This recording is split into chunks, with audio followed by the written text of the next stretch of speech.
Welcome and good afternoon to everyone to the latest edition of Cup of Joe.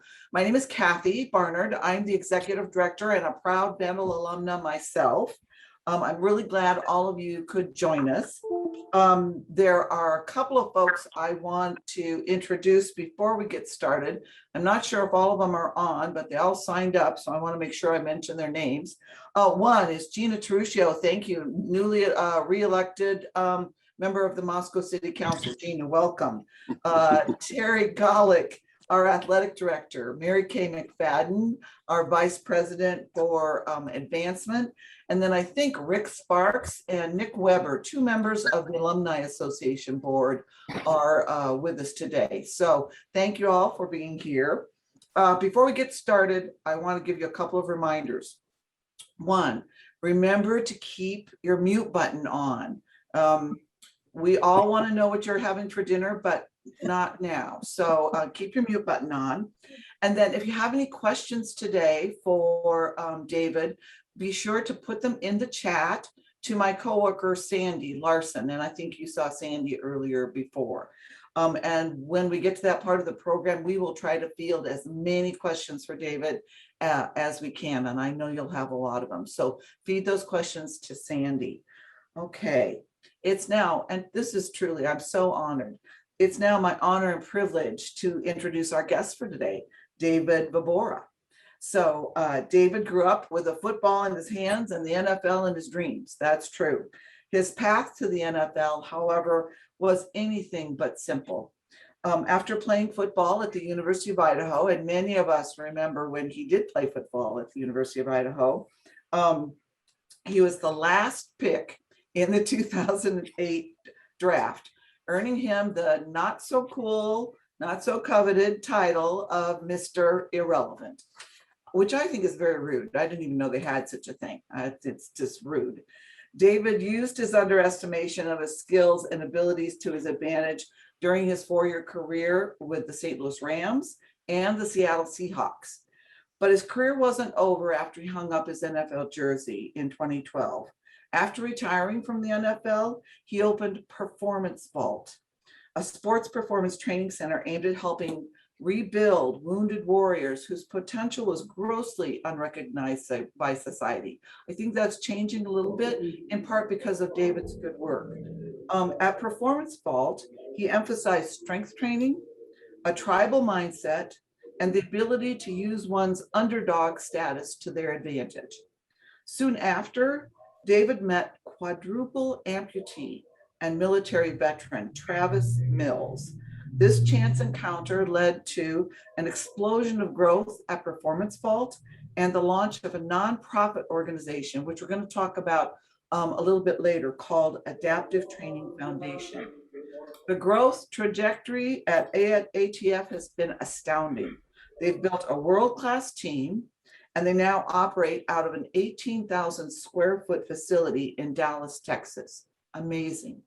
David's desire to pour his heart, mind, and soul into everything he does has resulted in a new industry standard for training those with physical disabilities. ATF's first of its kind Train the Trainer program provides physically disabled people access to equal means of physical fitness. And we're so grateful that he's here with us today, this week of Veterans Day and honoring all things veterans. Welcome, David. I'm so, so glad you're here. Kathy, I need to take you on the road with me. After that, what a job. Thank you, guys. I'm honored to be with you as well. This is super exciting. Excellent, excellent. So we're just going to jump right into our questions. You are not from Idaho. You're originally from Oregon. So what influenced your decision to come to Idaho?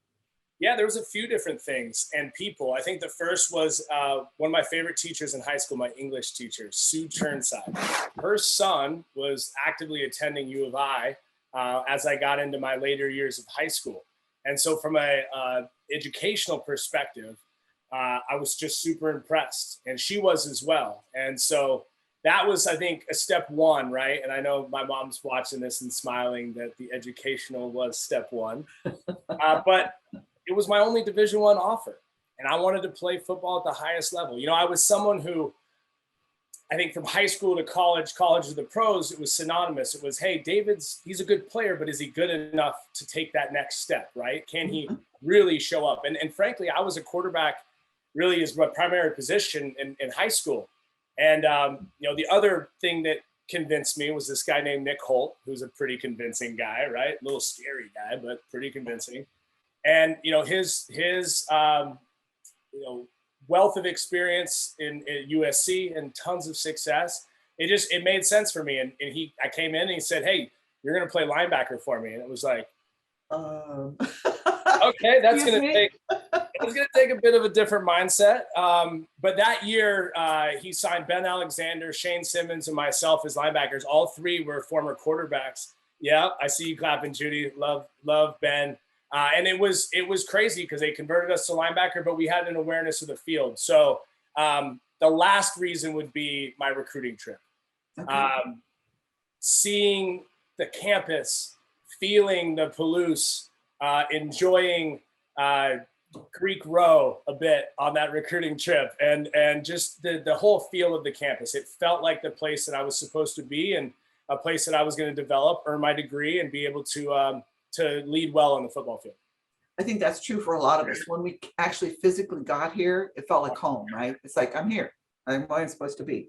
One side note to that, my parents have driven back to Idaho, right, to come to games. I know they see Judy and Tom often, but they've come up there just because they miss Moscow. Mm-hmm. And I think that's a perfect example of the magic that is that area. Mm-hmm. What are some of your favorite memories of your time on campus? I mean, student athlete, so you were busy. But what were some of those favorite memories for you?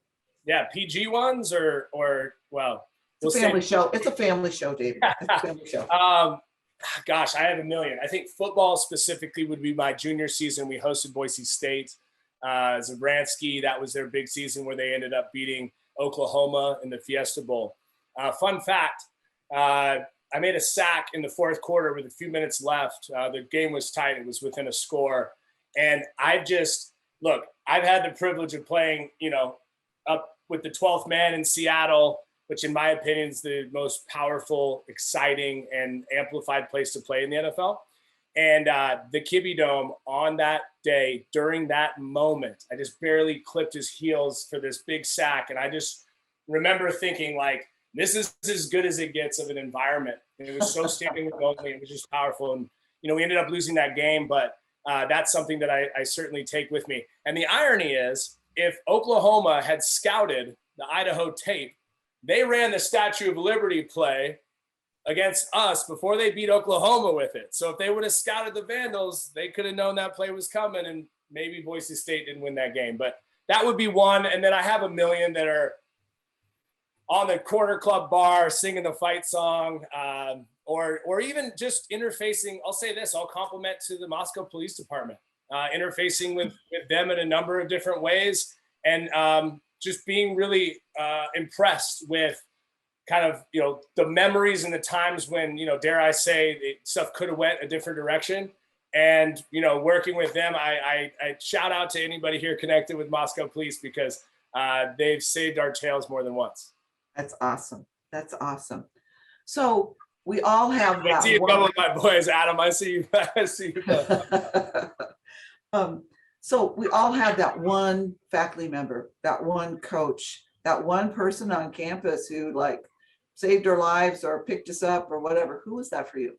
Yeah, mine would be my advisor. I was a double degree between communications and psychology, and my advisor was Annette Falwell.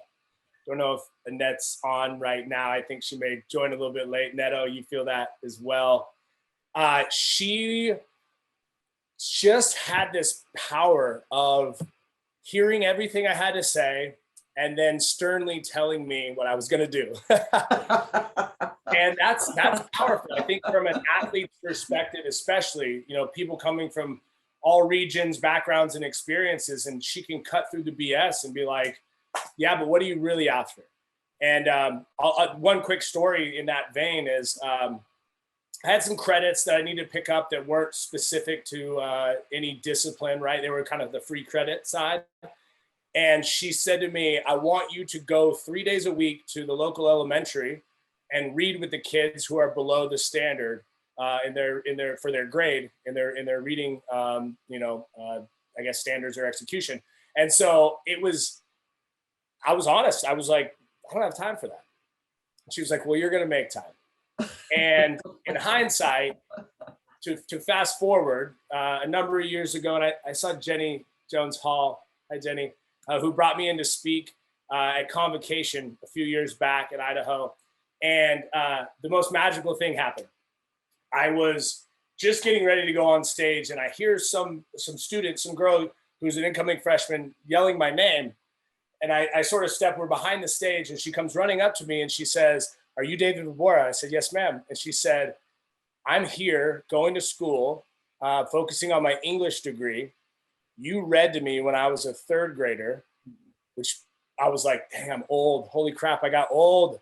How did this happen? But she said, because of that, you empowered me, showed me that not only was I not stupid, not only could I read, but you believed in me and told me that I was a good writer and reader. And I'm here going to the University of Idaho to get my English degree. And it was like the worst timing, because you're like, dude, there's dust in the air. I'm mic'd up, about to go speak to a couple thousand people. But anyway, without a net, that prompt and her understanding of where she saw certain gifts in me that I maybe didn't see in myself, that was something that truly has given me inspiration, and that I try to evoke in the people that I work with today. That's awesome. That's awesome. Yeah. Right before you had to speak, you had to hear that wonderful story. That actually ironically happens too often. And I feel like it's God just kind of like, all right, dude, don't suck. Like, figure it out. Just keep a tissue handy. So how did your U of I education prepare you for what you're doing today? Did you have any inkling when you're going to school that you would end up doing what you're doing today, which is amazing, right? Nothing, zero chance I could have ever predicted anything like this. That said, I have drawn on my experience, my studies, and it's all clever rearrangement, or better said, brilliant borrowing, right? So I've stolen from experiences within my faith in my church. I've stolen from my experiences on campus within my degree and the specificity of those disciplines, certainly from football, the strength room, even separate from football, the weight room, and, really? And some of the different attributes and disciplines that came out of that. But the idea of what I'm doing today, and I know we're going to go deeper into it, but it's sweat psychology. So am I practicing psychology? Yeah, on a daily basis, especially with my wife, my two girls, and my little man. I'll actually include the dog in that because he's a nightmare. But the idea that what we're doing at my gym, that weights and conditioning elevate our heart rate, make us sweat, right? And through that discomfort, we learn how we show up under stress. And if we can become a conscious responder rather than an unconscious reactor in our life, we have governance over our emotions and feelings. And in my opinion, when you empower people to see that where they put their focus and their attention, that derives their emotions and feelings, they're empowered to choose differently. There's a level of awareness in it. And so, the psychologist may use a little black book, right? And ask questions. I just use things that don't care. Weights are heavy. They don't care what color you are, what sexual preference, where you're from, veteran, civilian, it doesn't matter. And so the sweat psychology piece to me is an equalizer. And if anything, I think the gym today can be, a unique cross section of Americans based around experience that, if you're honest, when you go through something hard, like a workout, you have that suck factor and you get through it, at the end, you're going to bond, especially if your politics are different, right? Or fill in the blank. So I think that I'm certainly using my degree. Could I have ever expected something like this? No chance. And I think that's the magic in it. So what I said at Convocation and what I'd continue to tell students would be, look for opportunities where what you've learned, even though you don't feel qualified, maybe you're actively learning it right now. Don't wait to feel ready, right? You mentioned Staff Sergeant Travis Mills, the quadruple amputee. I had no experience. I went to him and just said, I just know we got to work together. So be bold, trust that you're never going to feel qualified. You're never going to have, this is what I went to school for completely. I think that in the fringes is where you're going to find ways to use the education in maybe more meaningful ways than you ever thought based around vocation. Mhm. If you wait till you're ready, you'll never do it. Fact. Fact. Well done. Okay. So went through U of I, graduated. Mr. Irrelevant, what was the NFL experience like, and how did that impact how you moved through the NFL? Yeah, so it was in April, and I actually missed graduation and walking across the stage. No. I was at rookie mini camp, which was much more difficult than walking across the stage. But it, for me, it was like the draft rolled on, and it's an imperfect science. So you're slated as this round pick, and that's typically never the truth. And things rolled on, and I had a draft party at my house. I think a lot of my friends, teammates may have just been drunk and passed out by the time I was actually called. It was so late. But it was maybe a couple of picks to the last, and someone in the room said, "Hey, I heard that the last pick wins a new car." And at the time, I had my little 50cc moped that the black girl Netto. I see you laughing. I would like put my feet down in the snow to try to slide around to get to class. And I'm thinking, man, that'd be great. I'd love it. The car would be really good for me. Well, we look it up, and there's no car, but there's this irrelevant week, and treating the last like they're the first, and this whole big thing. And so when Scott Linehan, former Vandal, right? Yes, I know yes. his son just graduated, had some great success. When he called me, it was like, hey, don't worry about the title and all that. We need you, and we see you as somebody that's going to come in and play at an early spot. So I just used the media and the platform to my benefit, right? I think it was a really good opportunity to see, like, okay, if you have a voice, what's your message? And I got to rookie camp, and it was the last day of rookie camp, and the community relations department came to me and they said, hey, we're in a bind. We don't have any vets to come and speak at this elementary school. Would you be willing to come and just talk to them, just encourage them, pump them up? I said, yeah. And I opened that speech and I said, how many of you guys have ever been the last pick on the playground? 100 hands. Mm-hmm. And I said, look, I was the last pick this past week, Sunday night. It's not going to stop me, and it's not going to stop you either. So I think what I realized was the perceived disadvantage, right? Did I need a bigger chip on my shoulder? No. I already had that. It wouldn't have mattered. I had achieved one of my dreams of being drafted in the NFL.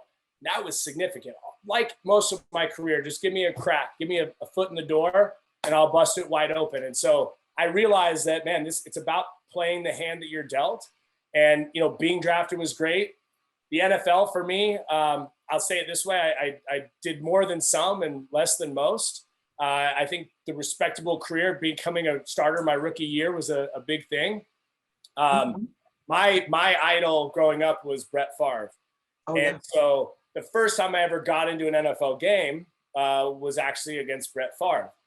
And talking about crazy, he's giving calls, I'm making checks, I'm the middle linebacker, so the quarterback of the defense.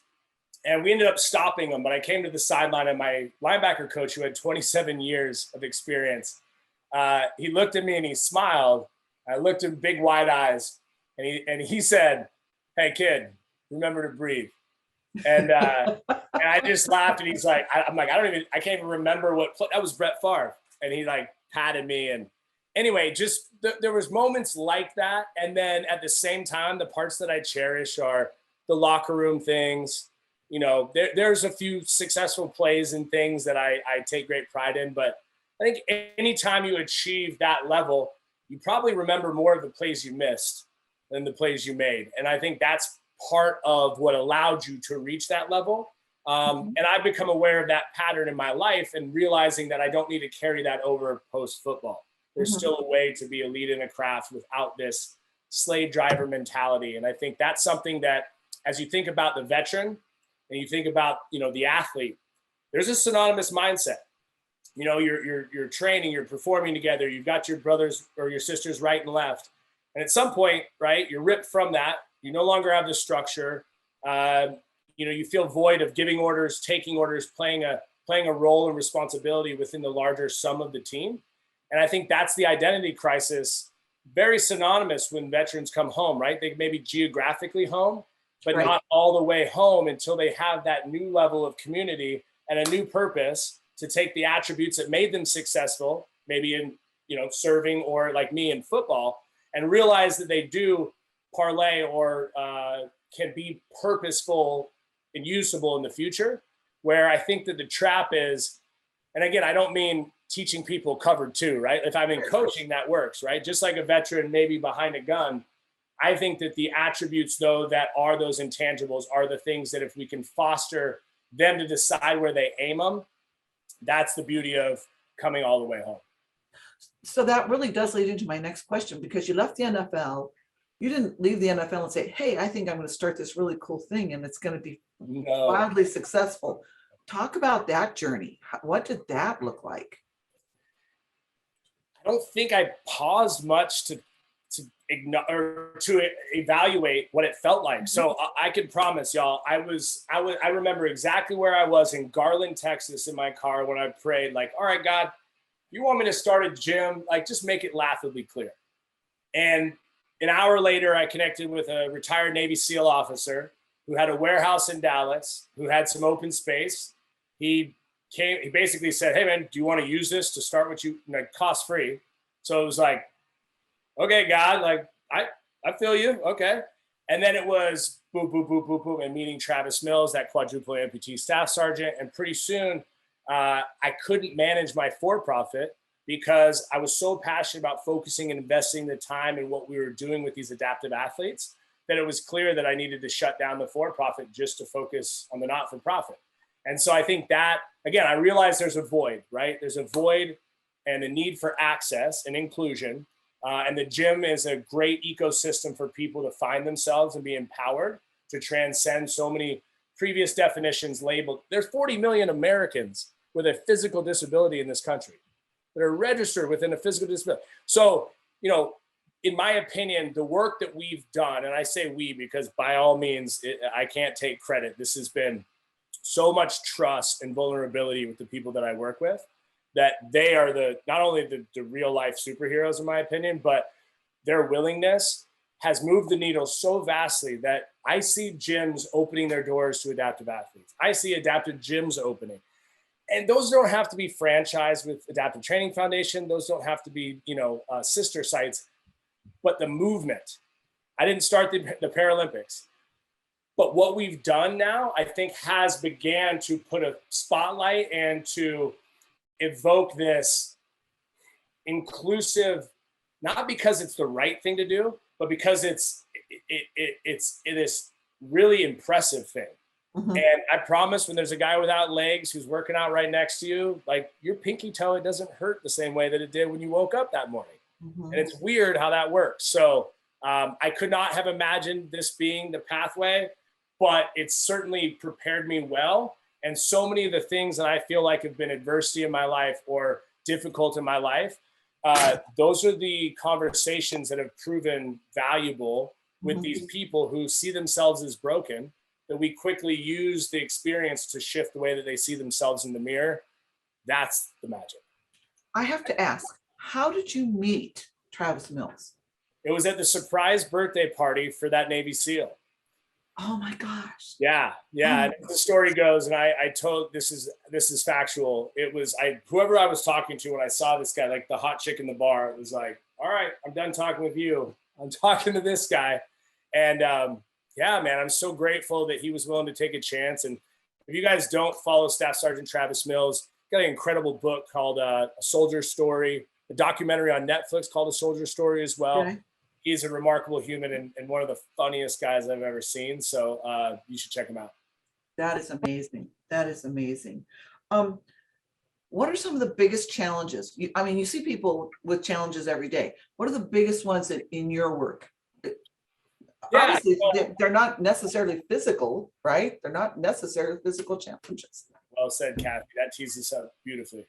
The only disability is a poor mindset or a fixed mindset. I really believe that. The athletes, the 250 plus adaptive athletes, 2/3 or so veteran first responders, but then the back third civilians, from whether it's car accidents, neurological disease, Parkinson's, ALS, an amputation from diabetes, whatever that is, the full gambit. it's brilliant because for us, if this was just vets, there's a problem with them being in a familiar, comfortable state around their peers. For me, and it was a combat vet that pointed this out to me early on. He said, look. And there was a civilian with a veteran Marine changing numbers to go hang out on the weekend. And he goes, that's bigger than anything you could do physically. And so it was that, wow, that light bulb moment that, wait a second, I'm here to facilitate an opportunity for them to discover that what they sought was inside of them all along, right? Mm-hmm. David Vobora's why is to help people close the gap between who they think they are and who they're called to be. Mm-hmm. If we can do so in a period of time like our 9-week flagship program, awesome. But for me, it wasn't about, again, there's great organizations that give cars or houses or jobs, and those are all wonderful. But if that person doesn't know and like the person staring back at them in the mirror, that stuff's not going to stick. That's just stuff, right? So shifting them from extrinsic worth, value, and motivation to intrinsic is what we're after. Right. And it takes what it takes. And so in my opinion, we do 9 weeks because you have to wade in the water with these folks. You have to earn their trust so that when they're thinking about putting the gun to their head, right? 22 veterans a day commit suicide, right? I wear this honor ring on my trigger finger, the hand you salute with, for a reason. It sparks conversations. Somebody asks me, and I get to say, hey, and again, hear me this is not just a veteran issue, right? Suicide, I think everybody here on the screen tonight has been touched in some and impacted in some way. And so back to the invisible scars, right? The physical thing, I can't regrow somebody's leg, but I can empower them so that and enable them. Can't save them.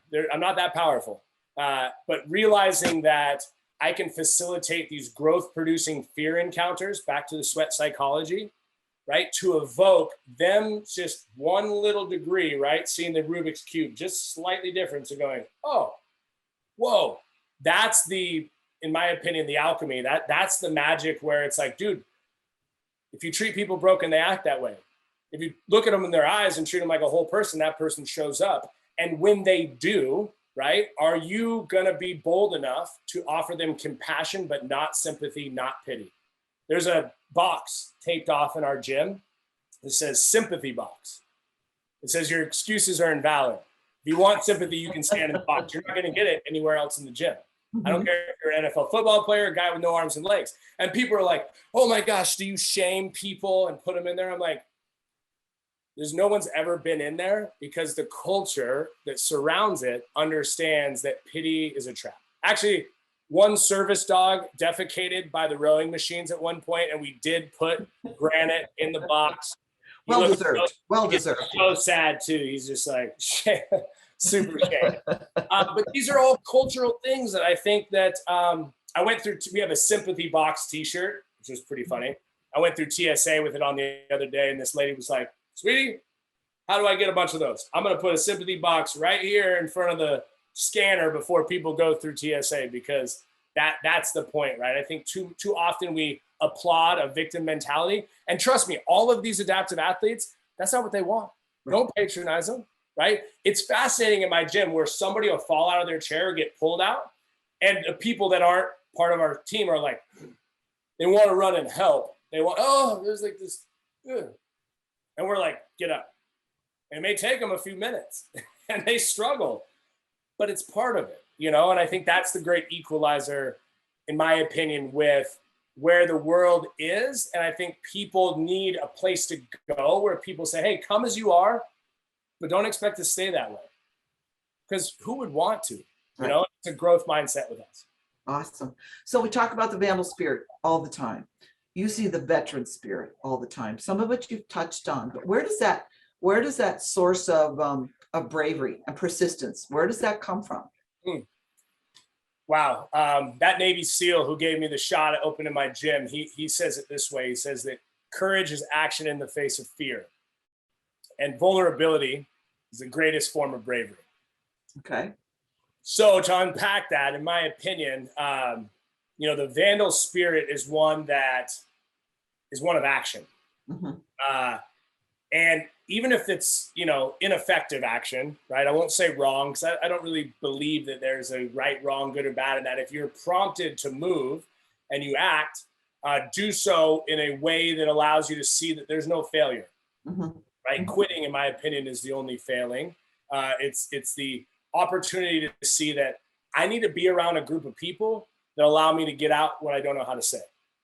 And, you know, this is where on the mental health side, I think the spirit of vulnerability, you know, is the most powerful unifying agent.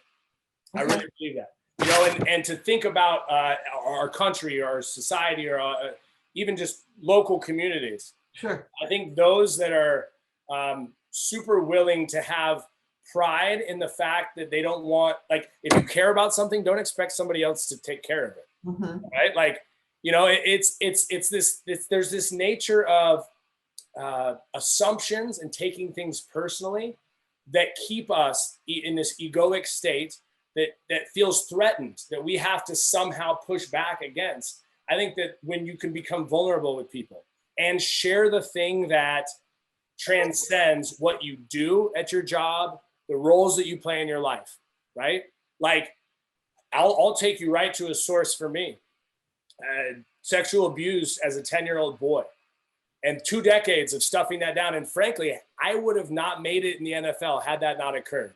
Not in spite of, but because of, right? What I needed was to achieve so that others didn't ask me what the heck was going on in here. Right. Now, as a result of doing some deep work, working through some of that stuff, those traumas and otherwise, it's given me such deep understanding and compassion for others like it. And so many of the veterans in my gym have had unique experiences like that. Wow. And all too common, unfortunately. But at some point, a lot of them said, yeah, dude, I took an oath to never be messed with again. And I was going to be that alpha. I wasn't going to ever let something again. Right. And that works until it doesn't. Right. And so the idea of what worked to get you here can't get you there. The ego is old programming. And like this computer right here, if I don't update, right, the software, it's going to lag. Yeah. And I think that, you know, the Vandal pride in my experience is, well, I'll say it this way. It's helped forge our family mantra, which says this. We pray this every night. We did it tonight at dinner. May we always defend the weak, always do what's right, learn from our mistakes, and never quit. That's it. Those principles to me are synonymous with the way I was raised, what I've been taught about compassion, and the way of Vandal pride, because it's going to grab somebody else by the bootstraps and give them that hand up. It's awesome. It's awesome. So your work has caught a lot of attention. I mean, Fortune 500 companies, other nonprofit organizations, and the White House. Talk about your visit at the White House. Yeah, well, so I got to credit this guy named Howard Schultz, who started this coffee shop. You know, maybe it's called Starbucks, and knows a little bit about scale. Yes. The irony of this is when I had the opportunity to meet with Howard in his office in Seattle while he was still the chairman of right. Starbucks, I had a $2 million ask, and it was perfect. I was so pumped. It was polished. No matter what question he asked me, I was going to land the plane. My wife was with me, and after about a 2-hour chat, I didn't get to make the ask. And I remember walking out of there. My wife looked at me and she goes, "Why are you upset?" I was like, I missed the opportunity. And she said, "I got a feeling that this is going to be even more beneficial than that money." Well, he did the little 6-minute upstanders piece that went viral, you know, on the internet. The story when I stopped for a Marine that was missing legs, was addicted to heroin, that whole thing. And then, yeah, Obama flew us to the White House. And it was funny because before we met the president, the kids from the Stranger Things, anybody ever seen that show? Yeah, they were with us in line. And it was that was cool enough, like to hang with these British kids that were like larger than life and super fun. And they were going to meet Obama before us. But then we went in, and I'll never forget this. Barack said to me, he said, "What you're doing matters. Don't stop." And it was just that like, whew, and we're in the Oval Office and we take our picture and it was the Marine that I was with, who's a nut, was like, thanks, Barry, as we left. And I was like, You'll call President Barry for president.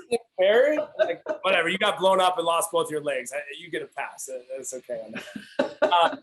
Yeah, that led to the Ellen Show, and President Bush, Speaker Ryan came to the gym. And again, all amazing experiences. And yet I'll tell you, like, those are fun, tent pole light or skyrocket type of opportunities. But I think the real joy just comes from when you watch somebody discover and it clicks. It's like, that is the most rewarding thing. Most of the time, no one's going to know about that. I know with social media, there's a little bit more of that, but it's in those really meaningful times that I go, wow, we're on the right track. And, having great big names come to the gym or go to visit with them is a great affirmation. But that's not the meat and potatoes. Right. So I've been monopolizing all of the time, so I better stop. And Sandy, what questions do we have from the group? Okay, we have a few. Some of these, you kind of touched on some of these, but I'm going to ask them anyway because you can maybe expand on them a little bit. So this one is a long one. Please share what you've learned through your work with severely wounded veterans regarding how to help them better navigate and manage their post-traumatic stress, and in many cases, substance abuse challenges, prescription painkillers, alcohol, etc. And then right after that is mental health a component of something that your organization provides? They're kind of tied together. Two different people asked, but I'm tying them together a little bit. Love that. Yeah. So first, post-traumatic stress tears us from the present moment, right? It makes us think about what we could, would, or should have done in the past, or could, would, should do in the future. So the first thing we do, and one of the X factors in our program is the mental health. So I'm going to combine them, Sandy, like you said. It was 2016. We had finished 22 veterans that we trained for 9 weeks. We took them to Tahoe on this military to the mountains trip. And one of the guys who didn't live here, lived in Arizona, he had one night here in Dallas and was flying home. He called me, it was late at night. I could hear him hyperventilating, and he said, I'm not right, I can't trust myself. And I heard him rack around into his firearm.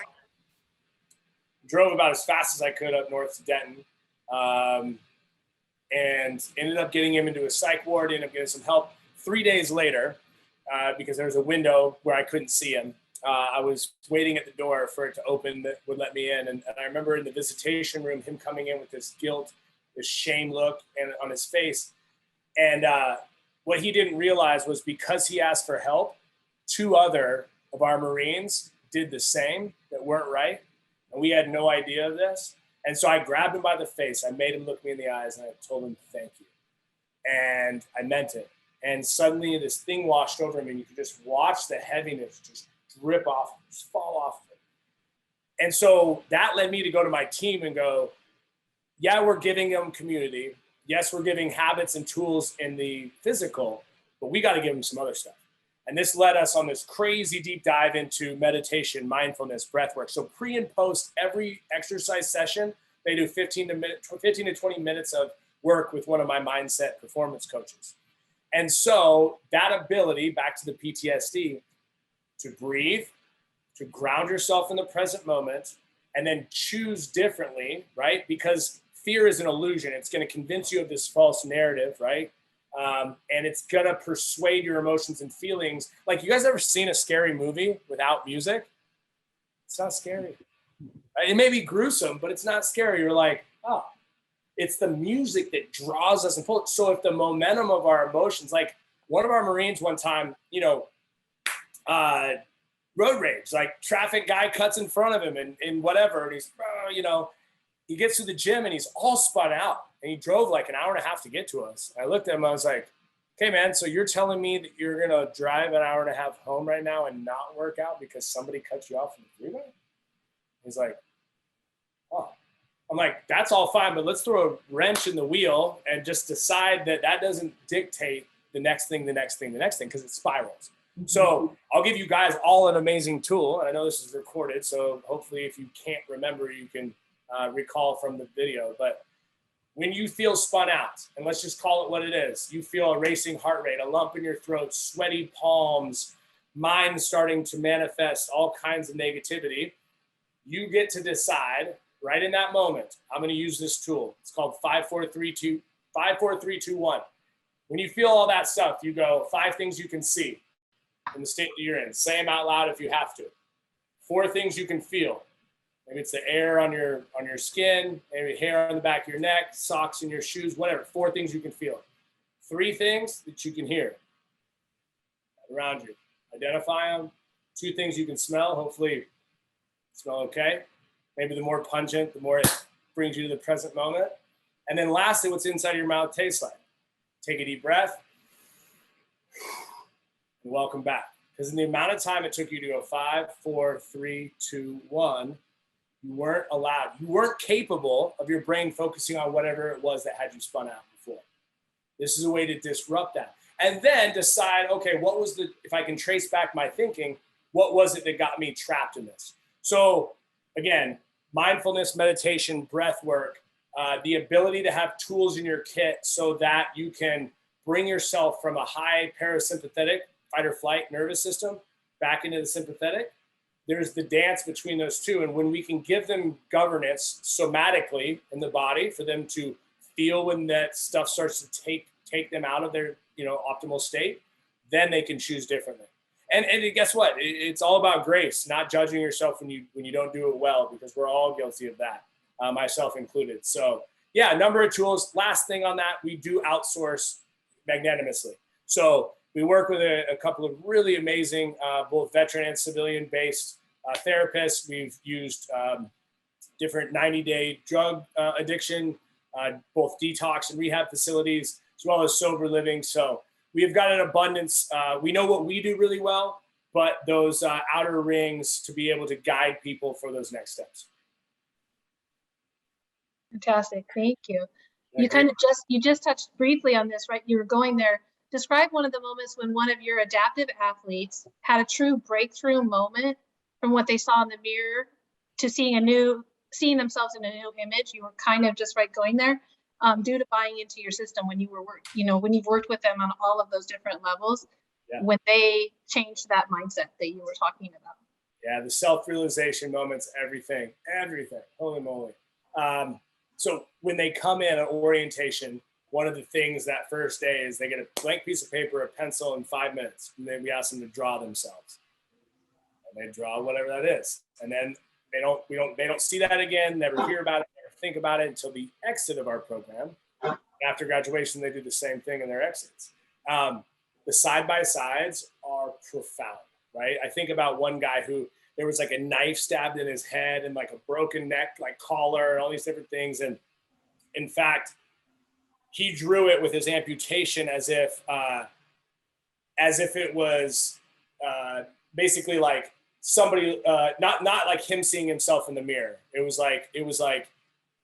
somebody looking at him, right? Well, then fast forward, he ended up drawing and it was hands to the sky like this. And it was him in a mirror basically saying it's not how others perceive me anymore. It's how I see myself. And that is a brilliant and meaningful side-by-side. Another story I'd give you is my first ever civilian athlete, spinal cord injury, top belts didn't latch, bottom did. She was 15, ruptured all of her internal organs, spinal cord speaking paraplegic, struggled for the next 16 years between losing a child, not being able to live because of some complications, drug addiction, abusive relationships, all these things. Now, when I met her, her little girl at the time was about 8, 9 months old and was learning to walk. And I laughed because Vanessa, this woman, says to me, my goal is to be able to walk my daughter to school and hold her hand.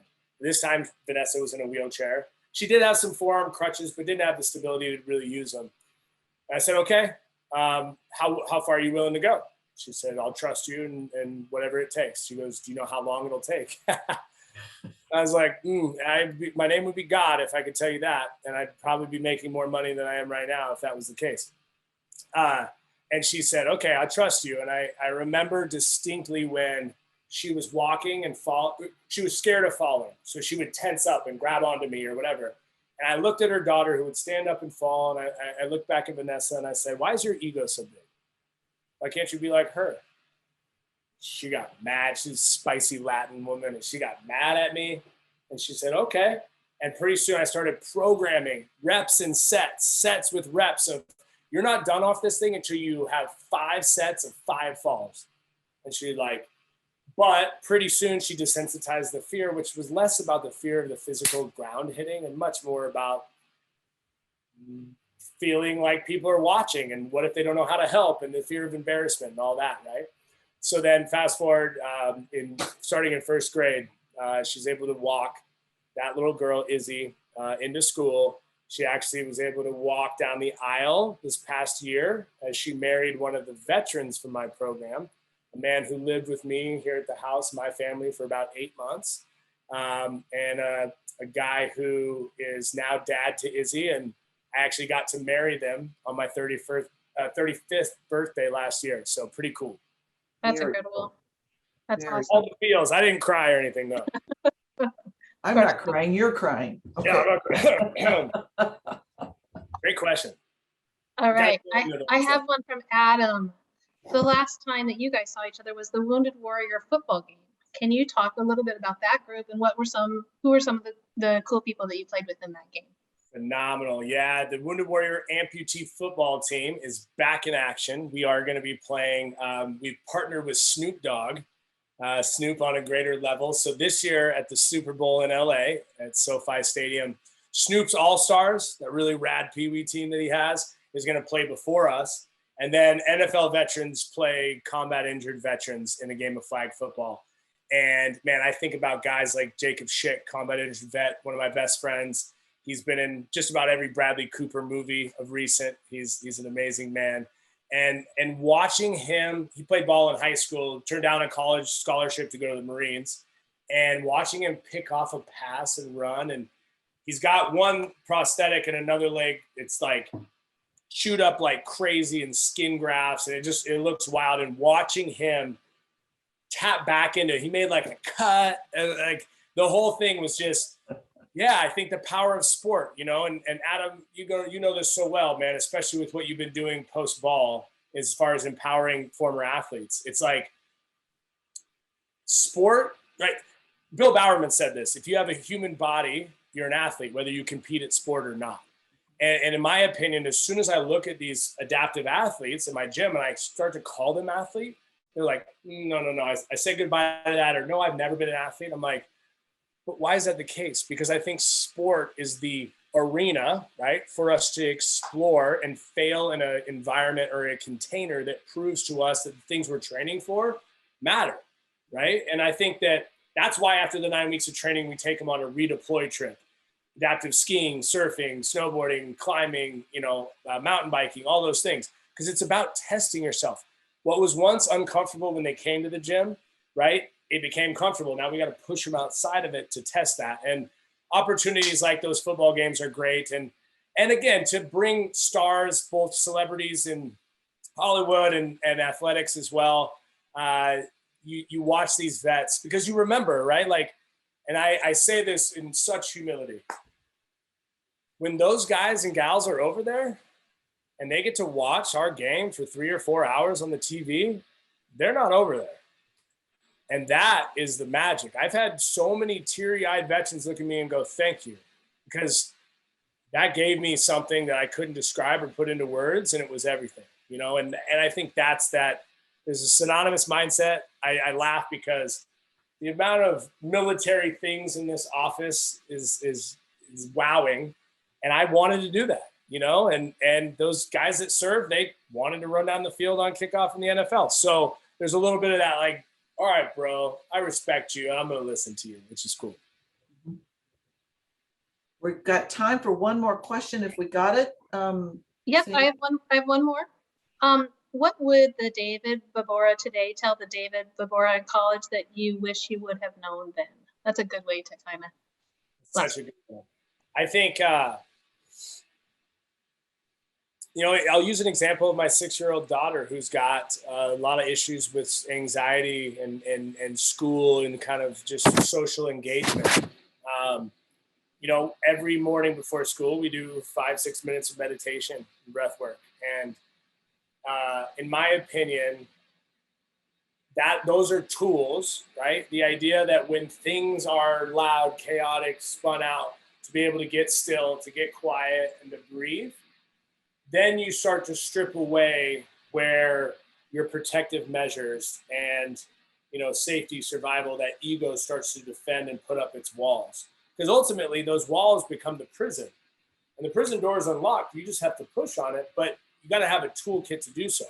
So I think that my parents prepared me so well. They showed me what it was to be a servant leader, whether it was picking up homeless people or people with disabilities on our way to church, and or serving people with food that had, different issues with their family and other things.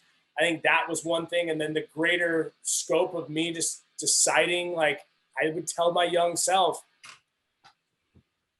you're a human being, not a human doer. Don't get so caught up in the need to achieve to matter.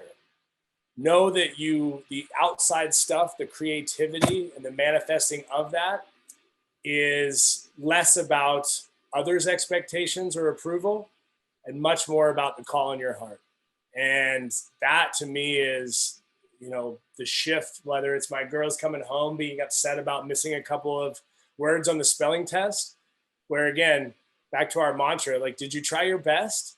Then that's great. It's different. And I think that I put such pressure on myself to be perfect that I would give my I guess the advice would be, give yourself some grace and utilize the tools that allow you just to be, and then work from that, knowing that your worth is like a nail and mortar, man. It's fixed. It's not going to change no matter what good you do, bad you do. That thing is fixed, in my opinion, in the maker's eyes. So very good questions, you guys. One thing that I'd say, especially for all of you guys that are involved actively on campus, or I know so many of you guys are just generous givers to support Vandal athletics and Vandal missions across the board. I think, through the eyes of where I've seen transition, I think that Moscow is such a special place. You guys all can acknowledge that in a powerful way. In my opinion, the future of Vandal athletics in the school, it needs to continue to find people that understand that ecosystem and can help foster it. I understand that, Moscow's not an easy place to recruit, and that's been difficult. I mean, I think back to my coaches, Nick Holt, certainly I wish we'd have had him longer because I think he was building a really great thing. Dennis Erickson was somebody who fostered and empowered me in a brilliant way that I think helped foster my pro career. Aki, to me, had a great handle on, this region and what it meant to connect with guys, especially some of those California players. They're like, why do I want to go to this snowy, cold place in the middle of nowhere, right?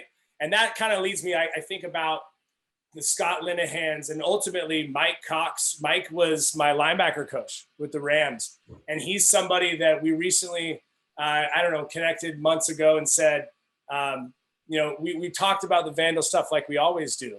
And I think that those are the types of people that, bringing in some big name coach or whatever, that's not it. The magic of U of I is the Vandal bench, Judy and Tom, is, Adam, where's Neto? John, you still on here?